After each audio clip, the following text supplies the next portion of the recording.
Dan pemirsa selengkapnya terkait peraturan Crowd Free Night di Jakarta, bergabung bersama kami Kombes Pol Sambodo Purnomo Yogo, Dirlantas Polda Metro Jaya. Selamat sore Pak Sambodo. Ya, selamat sore Mas. Baik Pak Sambodo, ada 11 titik yang nantinya akan diberlakukan Crowd Free Night untuk malam menjelang malam pergantian tahun dan setelahnya hingga pukul 4. Bagaimana penerapan jelasnya Pak Sambodo? Iya, di 11 kawasan tersebut nanti pada pukul 22 kita akan tutup dan dari semua kendaraan, termasuk juga pejalan kaki. Jadi makanya namanya Crowd Free Night, bukan Car Free Night. Jadi Crowd Free Night, kendaraan maupun pejalan kaki, pesepeda, semua tidak boleh memasuki kawasan tersebut pada pukul 20.00 sampai dengan pukul 04.00. Kecuali ada 4 pihak. Yang pertama adalah penghuni perumahan atau penghuni apartemen di kawasan tersebut. Yang kedua adalah penghuni hotel.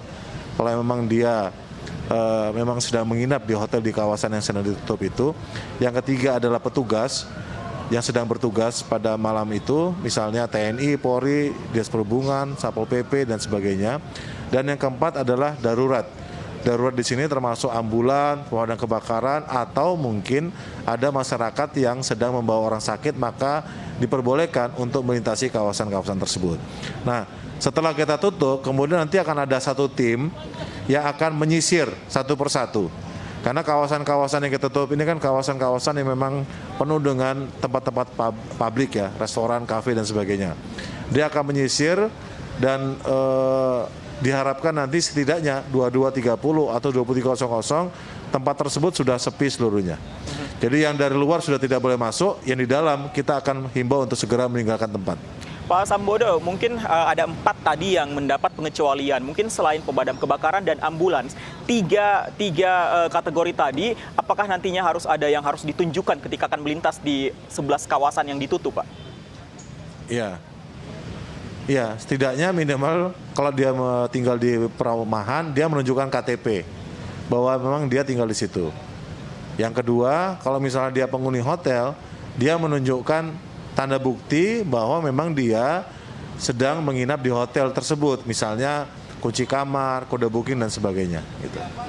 Kalau kita berbicara mengenai tempat wisata di Jakarta, Pak, bagaimana penerapan aturannya?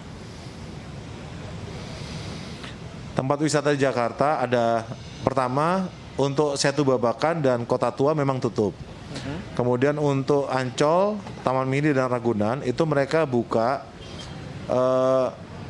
dari jam 9 sampai jam 3 sore. Jadi hari ini Jumat tanggal 31, kemudian besok hari Sabtu tanggal 1 dan lusa hari Minggu tanggal 2 itu Taman Mini, Ancol dan Ragunan itu hanya buka sampai dengan jam 3 sore.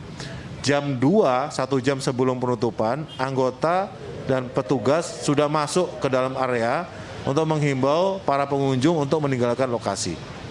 Gitu. Baik, Pak Sambodo tentu tidak hanya fokus di 11 titik yang sudah Pak Sambodo sebutkan tadi. Bagaimana jika misalnya di area-area tertentu yang mungkin berdekatan dengan 11 titik tadi masih ada warga yang berkerumun misalnya, apakah nantinya juga akan menyisir kawasan-kawasan lain, Pak?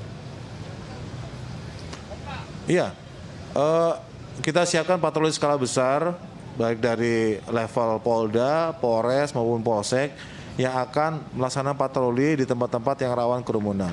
Bahkan kalau ada yang melaksanakan pesta kembang api, pasti akan didatangi oleh petugas.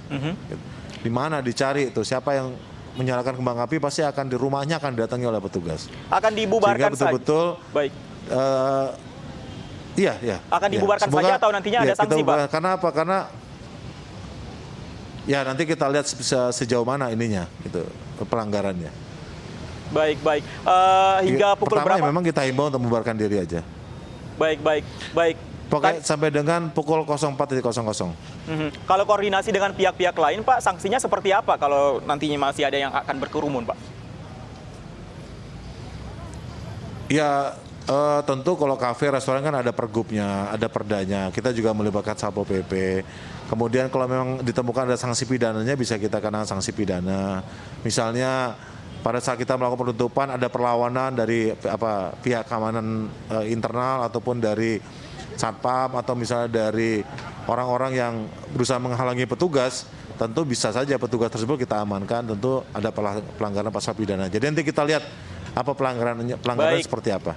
Baik, semoga ini jadi perhatian warga ibu kota dan sekitarnya bahwa akan ada pembatasan untuk pergantian tahun malam nanti. Terima kasih Pak Sambodo sudah berbagi bersama kami di Al News Sore. Selamat sore.